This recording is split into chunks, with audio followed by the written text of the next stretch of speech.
Барлығыңызға сәлем достар, каналға қош келдіңіздер. Бүгін ағылшын тілінде ең көп қолданылатын етістіктер must, have to және should етістіктері жайлы айтылатын болады. Егер осы тақырып туралы білгіңіз келсе, видеоны соңына дейін қараңыз. Сонымен қатар каналға тіркеліп, қолдау көрсетуді ұмытпаңыз.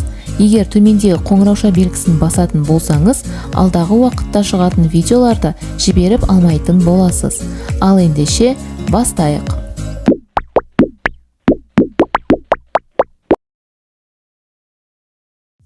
Бұл берілген етістіктің үшеуі де міндеттемені, қажеттілікті білдіреді. Бұл ағылшын тілінде obligation деп аталады. Алайда, бұл етістіктердің әрқайсысы әртүрлі жағдайға байланысты қолданылады. Ең алдымен must және have to етістіктерінің айырмашылықтарына тоқталып өтейік. Must and have to have a very similar meaning.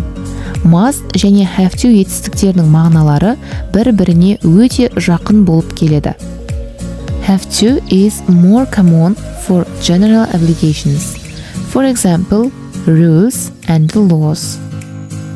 Яғни, жалпыға ортақ ережелер мен заңдарды айтқанда have to етістігін қолданамыз. Төмендегі мысалға назар аударайық. You have to wear a seat belt in a car. Сен көлікте белдік тағуың керек.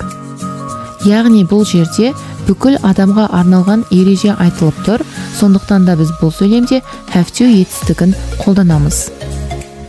Келесі, must етістігі туралы айтатын болсақ, must is more common for specific or personal obligations.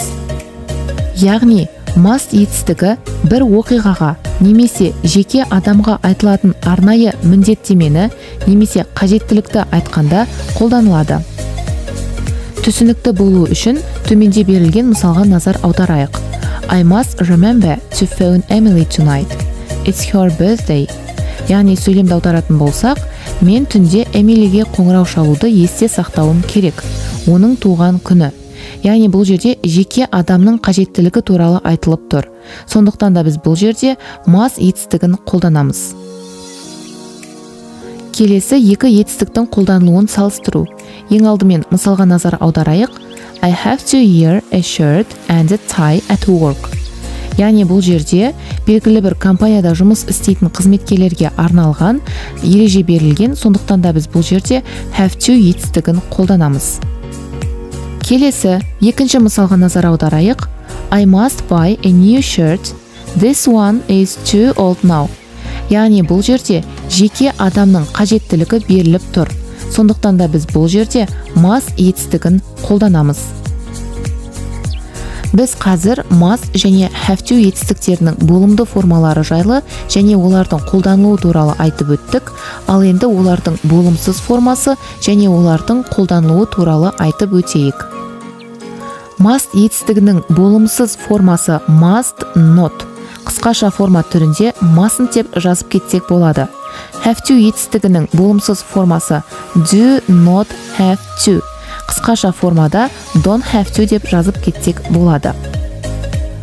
Mustn't дегеніміз болмайды, тыйым салынады деген мағынаны білдіреді.